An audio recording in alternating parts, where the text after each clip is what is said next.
Welcome back. Today we've got some exciting developments to talk about. Major investments, big acquisitions, and surprise earnings reports. Let's dive into the stocks grabbing attention on April 7th. Absolutely. It's a packed day with a lot to unpack, from the food sector to pharma and beyond. Let's get started, shall we? Definitely. First up, we have Jubilant FoodWorks Limited reporting some tasty growth numbers. Consolidated revenue is up 33.9% year over year in Q4 financial year 2025 and 44% for the full fiscal year.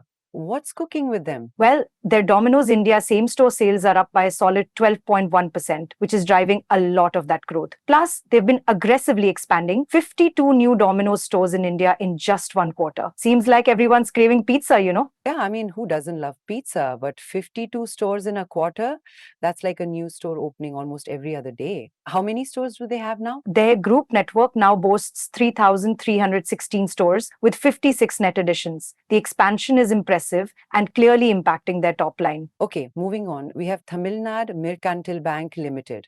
Their total business grew by 9.58% year over year, reaching over 98,000 crore rupees. Is that a significant leap for them? It's a steady climb, actually. Their deposits and gross advances are both up, which indicates solid core banking activity. It shows stable financial health, nothing too flashy, but consistent growth. Consistent is good, especially in the banking sector. Now let's talk about FSN E-Commerce Ventures, the parent company of Nykaa. They're anticipating continued revenue growth, but it's a bit vague. What can we expect from them? They are projecting consolidated net revenue growth in the low to mid-20s% range year over year, which is still pretty good, right? The beauty vertical is expected to grow in the low 30s, while fashion should be in the high teens. So beauty is still their bread and butter, huh? Will this growth be enough to impress investors, or are they going to need more? Well, it depends on market expectations, right? If they can deliver on these projections, it should keep investors happy enough, but the market always wants more, I guess. True, the market's always hungry. Next up is Metropolis Healthcare Limited. They're reporting approximately 10% revenue growth year over year for Q4 financial year 2025.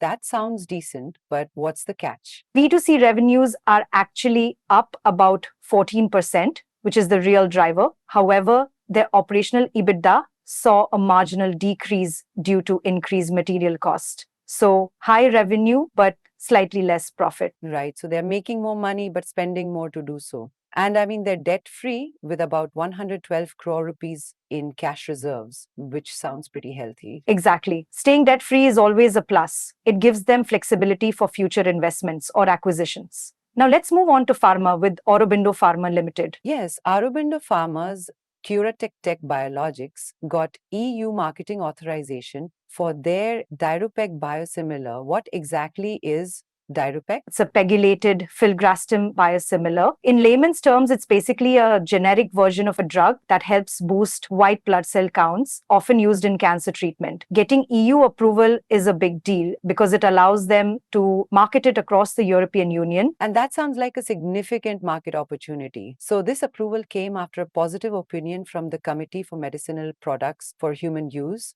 or CHMP, in January 2025, right? Exactly. The positive opinion paved the way for this final authorization. It's a huge step for them, tapping into a potentially lucrative market. Okay, shifting gears completely, let's talk about Dalmia Bharat Limited. They're facing a new tax in Tamil Nadu. What's that about? The Tamil Nadu Mineral Bearing Land Tax Act 2024 is now in effect, imposing a tax of 160 rupees per metric ton on limestone mining. This is going to impact Dalmia Bharat quite a bit. How much of an impact are we talking about? Is it going to be a significant setback for them? They're anticipating an impact of approximately 130 crore rupees per annum, which is substantial. They're hoping to pass the tax on to their customers, but it remains to be seen if they can fully do that without losing business. That's a tough spot to be in. Let's move on to something a bit more positive. Focus Lighting and Fixtures Limited acquired 100% equity stake in Zandos Lighting. What's the strategy here? They acquired the remaining 49% equity shares of Zandos for cash. So Zandos is now a wholly owned subsidiary. The acquisition aims to strengthen Focus's operational base and product portfolio in LED lighting. Sounds like they are betting big on LED lighting. How will this play out for them in the long run? It's about synergy, right? By fully integrating Xandos, they're hoping to streamline operations and offer a more comprehensive product range. Smart move to bolster their position in the market, actually. Makes sense. Now, let's talk about Bajaj Healthcare Limited. They acquired Genrx Pharmaceuticals Private Limited in liquidation. Is that a steal or a gamble? They finalized the acquisition for 10.85 crore rupees cash consideration. It gives them 100% control of Genrx's manufacturing facilities.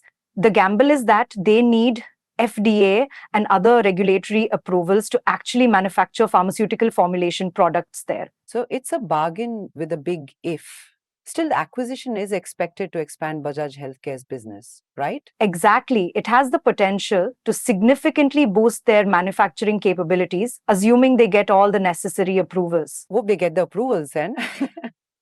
Okay, next on our list is Websol Energy System Limited securing a purchase agreement with Luminous Power for 100 megawatt of solar cells. Is this a big win for them? Absolutely. This is a significant deal. The cells are Mono-PERC with high efficiency and deliveries are scheduled over the next year. This contract really supports Websol's expansion strategy. So it's not just a one-off deal, it's part of a bigger plan. Exactly. It's a strategic win that aligns with their long-term goals, right? So moving on, DP Abhushan Ltd opened their second showroom in Ratlam, Madhya Pradesh. It sounds like they're expanding their retail footprint. How big is this new showroom? It spans 15,000 square feet on a 3,150 square feet plot and is their third expansion this fiscal year. They seem pretty aggressive in their expansion plans. Definitely sounds like it. That's great.